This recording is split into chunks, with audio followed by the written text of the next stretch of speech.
"Leave me alone, Clark, my husband might catch us." That's what she whispered as I leaned in to kiss her goodnight. She was drunk, completely out of it, after the party. I just helped her stumble upstairs, practically carried her to our bed like some clueless knight in shining armor. But in one careless, slurred sentence, Brittany, my wife of 5 years, accidentally set fire to our entire life. "Not Jason, my name." "No." She said, "Clark." And those words? They didn't sound like a dream. They sounded like a memory. I froze. There were still faint voices downstairs. Our neighbors were enjoying the last of the wine on the patio. But up here, everything stopped. I was bent over her, hands still on the blanket I'd just pulled over her. I felt the air get sucked out of the room. My pulse thundered in my ears. "Clark?" My brain started racing. Was it just drunk nonsense? A misheard word? "No." She said it again. Clearer this time. "My husband might catch us." She wasn't dreaming. She was reliving. And just like that, I realized, my wife was in bed with me, but in her mind, she was still in another man's arms. I stood upright, heart thudding, while she rolled over and passed out without a care in the world. That's when I stopped being a husband and started being a man on a mission. For a split second, I wanted to scream. I wanted to grab her and demand answers. But instead, I just stared at her. She looked so peaceful. So innocent. Like nothing had happened. Like she hadn't just dropped a bomb that shattered my entire reality. I walked out of the room. Went downstairs. Sat in the living room in complete darkness. No music. No noise. Just the sound of the clock ticking on the wall, and my own breathing. She said, "Clark." Who the hell is Clark? My hands shook as I picked up her old iPad. She never updated the password. Rookie mistake. I guessed it on the 3rd try. There it was. Everything. A locked photo album labeled "Workout Sweat Droplets." I opened it. What I saw made my jaw clench so tight I thought my teeth would crack. Shirtless selfies. Him. Them together. In bed. At the beach. At a hotel. One of the pictures had our suitcase in the background. They weren't working out.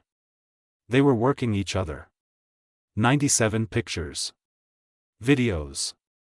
Messages. Voice notes. Some of them were timestamped from nights she claimed she was at her sister's or at the spa with the girls. It wasn't a fling. It was a second life. And I was the backup. I was the wallet. The doormat. The fool who still thought her late work calls were real. The rage I felt wasn't loud. It was cold. Heavy. Like metal pressed against your skin in winter. I didn't cry. Didn't yell. Didn't throw her stuff out. I just smiled. Because something inside me snapped in a way that wasn't emotional anymore. This wasn't heartbreak. This was war. She made her move. Now it was my turn. And believe me, by the time she woke up tomorrow, she would wish she never said that name. I didn't sleep that night. Not a second. I sat on the living room couch, staring at the flickering blue glow of her iPad screen, flipping through every photo, every text, every moan she'd once whispered into a phone she thought I'd never see. Clark. He wasn't even special. Just a smug, middle-aged nobody with a crooked smile and a gym addiction. He looked like the type who still used pickup lines from high school and thought they worked. Yet somehow, he had my wife's attention, her body, her lies, her loyalty. That stung more than anything else. Not that she cheated, but that she did it for him. At 5:42 a.m., I heard movement upstairs. Brittany's heels clicked on the hallway floor. She always wore heels when she came down in the morning. To stay sexy, she used to say. Translation, to impress whoever was texting her that day. She came down with that fake, hungover smile. Hair a mess. Shirt sliding off one shoulder like she'd just walked off a magazine shoot. She didn't even notice me sitting in the dark. "Babe? You awake?" she croaked, heading for the fridge. That party was wild. I think I had too much tequila. I barely remember anything after we got home. That's when I spoke. "You remember Clark?" She stopped cold. The fridge door was still open, humming. She didn't move. "What?" "Clark," I repeated. "You told him to leave you alone last night. Because your husband might catch you." Her hand slowly let go of the fridge handle. The door swung closed. She turned around, her face pale. "Jason. I don't know what you think you heard." "I heard everything," I cut her off. "And I saw everything. You forgot your iPad syncs to your phone. Real amateur move, Brittany." The silence between us was so sharp it could slice flesh. Then she tried the first weapon in every cheater's toolkit, gaslighting. "Wait, are you seriously spying on me now?" "Wow, Jason. That's messed up. You know how insecure you sound." I didn't flinch. "I'm not insecure. I'm informed. There's a difference. And now I know exactly who you are." "Oh my God," she scoffed, flipping her hair, like the argument bored her. "This is so typical. You're always so dramatic. Clark's just a friend. Friends don't take their bras off in hotel rooms together." That shut her up. But only for a second. Then came the rage. "You had no right to go through my stuff," she snapped, voice rising. "You think you're some kind of saint? You're not. You work all the time, you barely touch me anymore, and maybe, I needed someone who actually saw me." I stood. Calm. Controlled. "Don't put this on me, Brittany. You lied. Repeatedly. You used me. You betrayed everything we built. You think you're so perfect," she hissed. "You think you're the victim? Maybe if you were more of a man, I wouldn't have needed anyone else." There it was. The venom. She didn't feel guilt. She felt caught. And now, she wanted to twist the knife in my back before I could pull it from hers. But I didn't yell. I didn't throw anything. I didn't cry. I walked over to the kitchen drawer and pulled out a small, square envelope. Inside it was the printed screenshot of one of her photos with Clark. I placed it on the counter between us. Then I looked her dead in the eyes. "This was your last night in my house." Her lip trembled, but not from sadness. From shock. Rage. "You'll regret this, Jason. You'll be alone, bitter, and broke without me." "No," I said. "You'll be alone. I'll be free." She screamed. Threw the envelope at me. Stormed upstairs, cursing the whole way. I just smiled. Because that was step one. She thought this was over. She had no idea what I was about to do next. Brittany slammed the bedroom door so hard it echoed through the house like a shotgun blast. I didn't move. I just stood in the kitchen, staring at that empty space she left behind, where she used to make pancakes in my t-shirts, where she used to laugh and dance barefoot on Saturday mornings. But now? All I saw was a liar. A cheater. A manipulator in heels. She didn't cry when I kicked her out. She didn't apologize. She didn't beg. She just threatened. "You'll regret this." That was her go-to line. As if her leaving was some kind of loss. No. I wasn't losing anything, I was cutting off the infection before it killed me. She stayed upstairs for a while. Probably messaging Clark. Probably planning her next lie. I didn't care. Because while she thought I was going to mope around or reconsider, I was actually laying the foundation for something much, much worse. See, most men make the mistake of reacting too fast. Shouting. Breaking things. Pleading. But me? I did the opposite. I planned. Cold. calculated, quiet. Step 2 began that afternoon. I called Lucas, my lawyer and childhood friend. He picked up on the second ring. "Hey, man, what's up? Brittany cheated. With a guy named Clark. I've got proof, photos, messages, videos." Silence. "Then, you want to burn her to the ground, or just the house?" "Both." He didn't even hesitate. "I'll draw up the papers. Just say the word." That was the beauty of having someone in your corner who didn't ask dumb questions. Lucas knew me. He knew I wasn't the type to run my mouth unless it was serious. Step 3 was digital. While she was still upstairs pretending to cry or texting Clark selfies from my bed, I logged into our shared accounts and started separating everything. Bank accounts. Subscriptions. My investments. The car. The house deed. I'd worked for everything we had.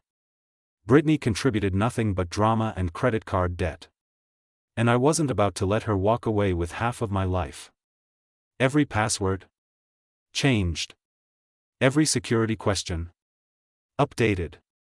Her Face ID on the safe removed.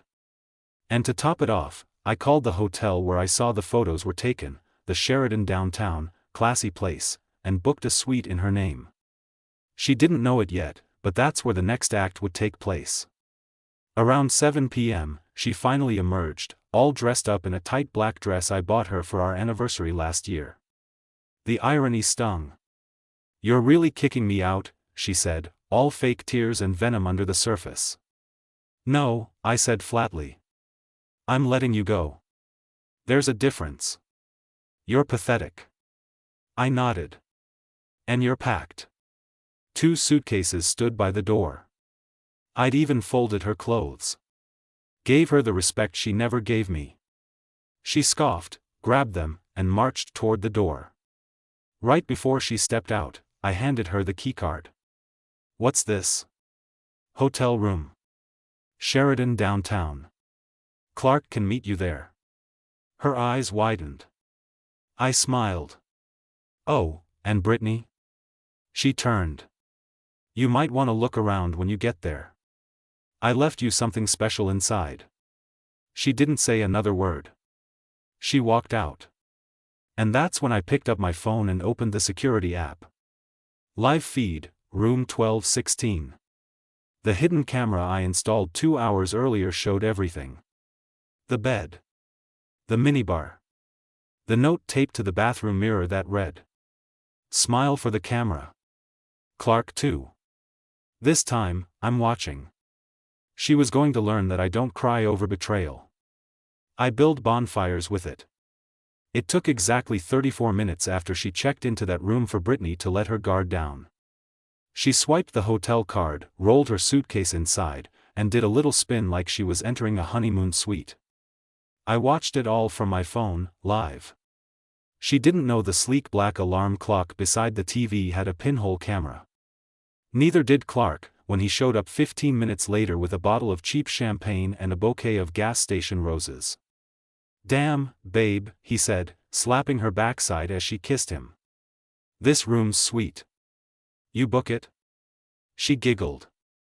My soon-to-be ex-husband did, actually. I clenched my fist, but I didn't look away. I wanted to see this. I needed to. Brittany strutted toward the bed, tossed her shoes off, and popped the champagne. "He thinks he's punishing me. But really, he just paid for our weekend escape." "What an idiot." Clark laughed. "You sure he's not gonna show up?" "Oh, please," she said, rolling her eyes. "Jason talks big, but he's a coward. I could tell him I slept with you in our kitchen and he'd probably just go make tea." My jaw locked. "You want rage?" That was rage. Not screaming, not punching holes in walls. Real rage is quiet. It simmers. It waits. And mine? Mine was nearly ready to boil over. They kept drinking. Kept touching. But I wasn't watching them to torture myself. I was waiting. At exactly 10:15 p.m., Brittany got up to use the bathroom. Clark stayed on the bed, sprawled out, scrolling through his phone. That's when he noticed it. The note. He sat up, narrowed his eyes at the mirror, and read the words I'd written by hand. Smile for the camera. Clark too. This time, I'm watching. His face dropped. He looked around the room, confused, then panicked. Got up, started scanning the furniture, the lamp, the alarm clock. When he found the lens, he actually flinched, like the camera had slapped him. "Brittany," he yelled. She rushed out. "What?" He pointed. "We're being watched." I paused the feed, took a deep breath, and finally smiled. Because now the real fun could begin. I had already emailed a copy of the footage, photos, messages, and everything else Brittany tried to hide, to her boss, her mother, our friends, and the couple she humiliated at last year's Christmas party by accusing the wife of cheating. Oh, the irony. I also posted a redacted clip, faces blurred, on a private subreddit titled, "Caught Cheaters," just to let the internet get a whiff. That video got 48,000 views overnight. But I wasn't done. At midnight, I sent Brittany a text. "How's the champagne? Don't worry, I disinfected the glasses before you used them." 2 minutes later, she called me 23 times in a row. I didn't answer. She sent me texts filled with caps lock rage. "How could you? You're insane. Take that video down or I swear to God." Then came the final one. "I made a mistake, Jason. Please, can we talk?" There it was. Not guilt. Not apology. Just damage control. Typical. She thought I'd be begging for her back by now. Thought I'd break. That I'd fall apart the way she expected me to when she started playing house with Clark. But instead of groveling, I took everything she gave me, and turned it into ammo.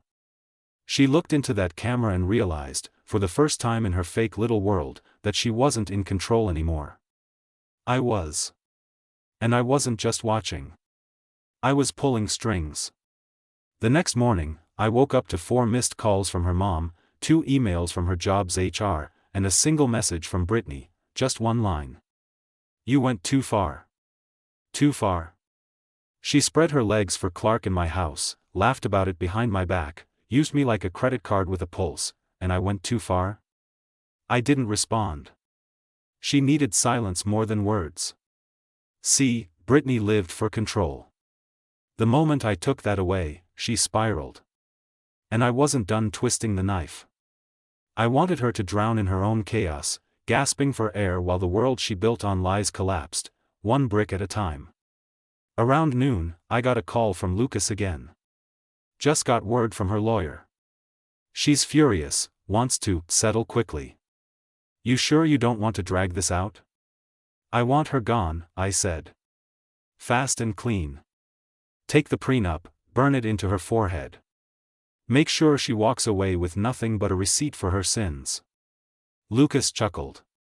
"Already on it." Then came step 4, erase her socially.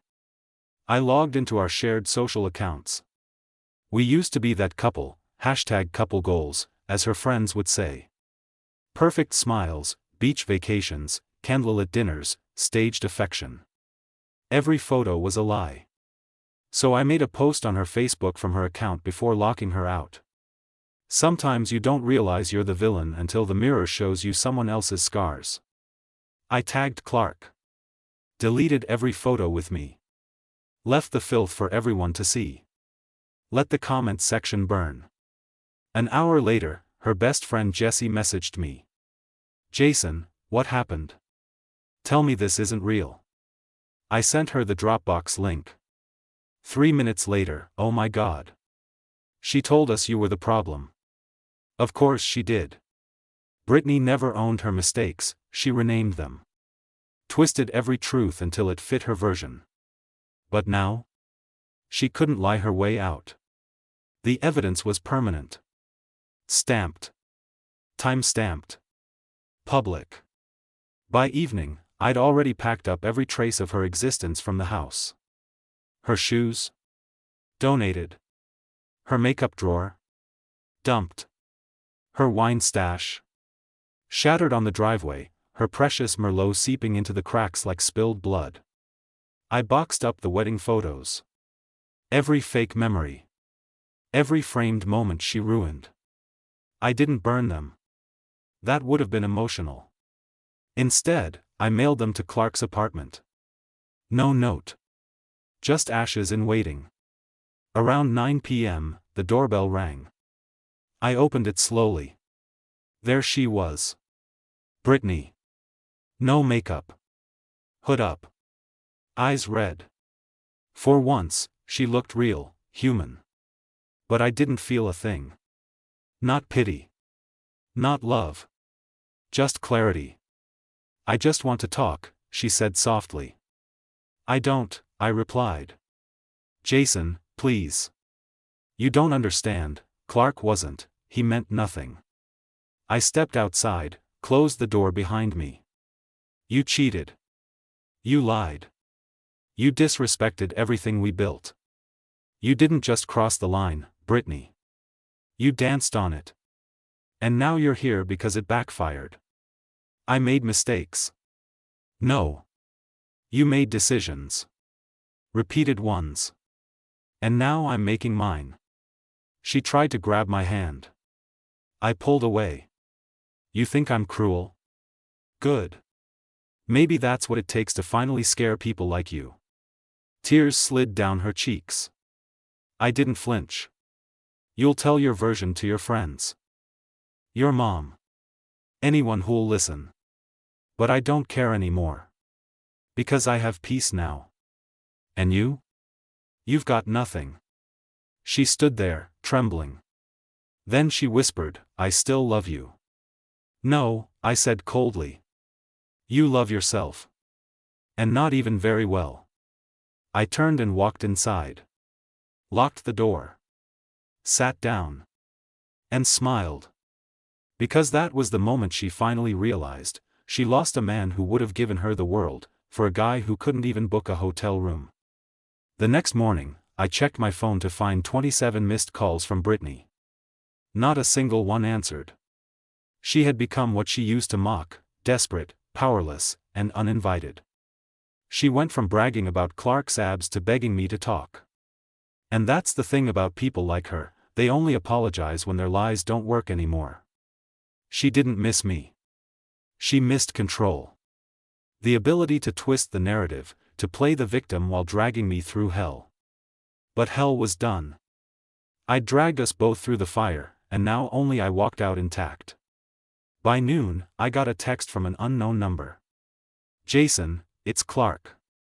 Can we talk like men? I almost laughed. This clown had the nerve to text me after screwing my wife in my bed. Like he expected what? A handshake? A beer and some closure? I blocked the number.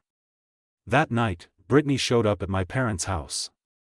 She cried to my mother on the porch, spun her usual script, I messed up, I still love him, he won't talk to me, but she didn't know my mom already knew everything. I had shown her the evidence. All of it. My mom told her, you made your bed, Brittany. Now sleep in someone else's. Brutal. Perfect. The next day, I went back to my office at the firm. People looked at me differently. Like they had seen the videos. Maybe they had. Maybe Brittany forgot she sent a few naughty pics from her work email. Maybe someone leaked them. Doesn't matter. The truth was out. And while she was dodging questions from HR and hiding in shame, I was thriving. Because now, for the first time in years, I had nothing to hide from. That night, she sent me a voice message. I didn't plan to listen to it, but curiosity got the better of me. Her voice was trembling. Jason. I don't know how to undo this. I thought I was bored. I thought you didn't want me anymore. And Clark he made me feel seen. But it was fake. He was fake. He bailed the moment the videos leaked. He won't even answer my calls now. There it was. The truth, raw and pathetic. She continued. You were always good to me. You always believed in us. I took advantage of that. I ruined everything, and I know I don't deserve your forgiveness, but I'm lost without you. I paused. Replayed the part, I'm lost without you. Good. Stay lost. I didn't respond. I forwarded the voicemail to Lucas. Add this to the file, I wrote. Just in case she tries to spin some emotional manipulation during the divorce hearing. Brittany tried everything in the weeks that followed. She left notes in my mailbox. Flowers. A letter where she blamed it on childhood trauma and claimed she was self-sabotaging. Typical narcissist move. The final straw? She showed up at my gym. In leggings she knew I liked. Hair done. Voice soft. She stood by the treadmill like it was a movie scene. Jason, can we just talk? Please. I looked her dead in the eye and said, this is my sanctuary. And you poisoned everything you touched. Leave. She froze. Then she tried crying again. But this time? Nobody came to comfort her. I went back to my set. Finished my reps. Because now? Her tears meant nothing to me. She had burned the bridge and tried to walk back over the ashes. And I was the one holding the match. 2 months passed. Clean. No Brittany. No Clark. No drama. Just silence, and silence never sounded so good. I wasn't healing, I was thriving. Got promoted at work. Started running again. Picked up boxing. Hell, even got asked out by a girl at my favorite coffee shop. Her name's Alyssa. Real smile. No secrets behind her eyes. But then, out of nowhere, Brittany slithered back in. It was a Wednesday. Cloudy. Cold. I was leaving the gym when I saw her parked by my car. Engine off. Hood up. Eyes red like she hadn't slept in days. She stepped out and walked up like some sad little shadow of her former self. Jason, please. I sighed. Don't you get tired of begging? She looked down. No makeup this time. Just mascara stains and swollen lips from chewing on her own guilt. I just want closure. You don't want closure, I snapped. You want a reset. But this isn't a game. You don't get extra lives after you screw up. She winced. I know I ruined everything, she said. But I'm not the same anymore. I've been seeing a therapist. I've been working on myself. I just want to explain. Explain? I laughed. You already did, through your actions. You explained how little I meant to you when you whispered Clark's name in my bed. When you took my love, my loyalty, and pissed on it like it was a bad joke. She shook her head. It wasn't like that. I cut her off. Stop lying. You had choices. And you made them. Over and over. She started crying again. The same way she cried when she got caught. The same way she cried when her name trended in the local office gossip thread. I've lost everything, she said. No, I corrected. You lost me. The rest? That's just consequences. She looked at me, trembling. I just want to know, if you ever truly loved me. That hit harder than I expected. I stepped closer, looked her straight in the eyes. I loved you more than I loved myself. I put you first when I should have walked away. I gave you every version of me I had, even the parts one hadn't figured out yet. You took that love, chewed it up, and spit it in my face. And you think you deserve answers? She broke down. I didn't flinch. You want closure? I whispered. Then here it is. I pulled a folded piece of paper from my coat pocket, her final divorce papers. Lucas handed them to me that morning. Sign this. And never contact me again. Her hands shook as she took it. But, Jason. I leaned in one last time. You don't need my forgiveness. You need a mirror. Look at it every day and remind yourself who made this mess. She stared at the paper, lip trembling. But she knew it was over. This wasn't a fight. It was a funeral. And I was burying the last pieces of who I used to be. I walked away. Didn't turn around. Didn't hear her sobs. Didn't care if she signed. Because I already signed out the day she called out Clark's name in our home. And the man she once married? He didn't live here anymore. He was reborn in the fire she lit. And now? He's free. It's strange how quickly peace replaces chaos when you finally cut out the infection. Brittany signed the papers a week later. No ceremony, no final plea, no dramatic last text. Just a scribbled signature at the bottom of a document that closed a chapter filled with betrayal, lies, and wasted chances. I didn't throw a party. I didn't cry. I just exhaled. It was done. For the first time in years, I wasn't walking on eggshells in my own home. I wasn't checking phone logs or trying to decode every weird smile or late-night excuse. I wasn't wondering why my wife smelled like a different cologne or who she was texting in the bathroom with the sound turned off. No more games. And Clark? He disappeared faster than he showed up. Brittany told friends he ghosted her. Took off the second the videos leaked. Of course he did. That's what cowards do when the spotlight turns ugly. Apparently, he blocked her on everything. Good. Let her live with that. Let her sit with the silence. Meanwhile, I moved on, not just physically, but mentally. I took everything she turned into a weakness and rebuilt it as strength. I upgraded my wardrobe. Traveled for the first time alone. Got a new apartment, furnished it with things that reflected me, not us. No more soft pinks or fake gold frames with cliché couple quotes. No more matching towels or decorative pillows that no one ever used. I stopped living in a memory and started creating a future. One day, I found the letter she wrote me right after the fallout. I hadn't read it before, I figured it was just more lies. But curiosity got the better of me. Inside, it said, I hope one day you'll remember the good in me. I never meant to destroy us. I was lost. But I never stopped loving you. She still didn't get it. She chose to destroy us.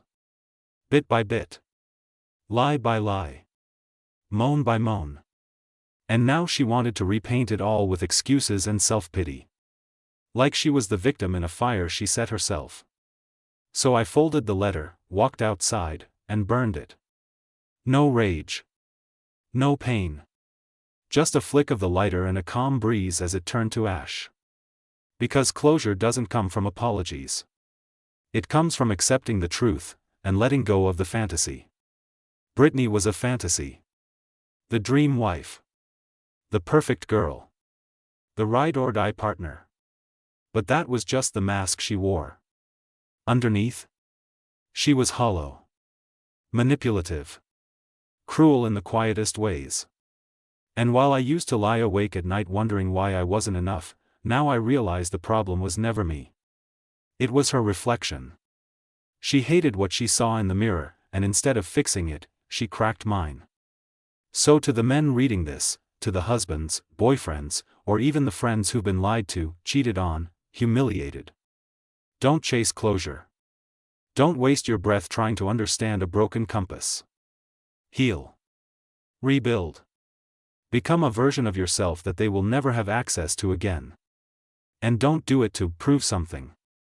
Do it because you deserve more than half-truths and cheap apologies. I didn't get my revenge with fists or fire. I got it by surviving. By waking up each day without that weight on my chest. By knowing I saw hell, and came back stronger.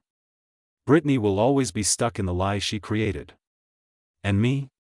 I'm finally free.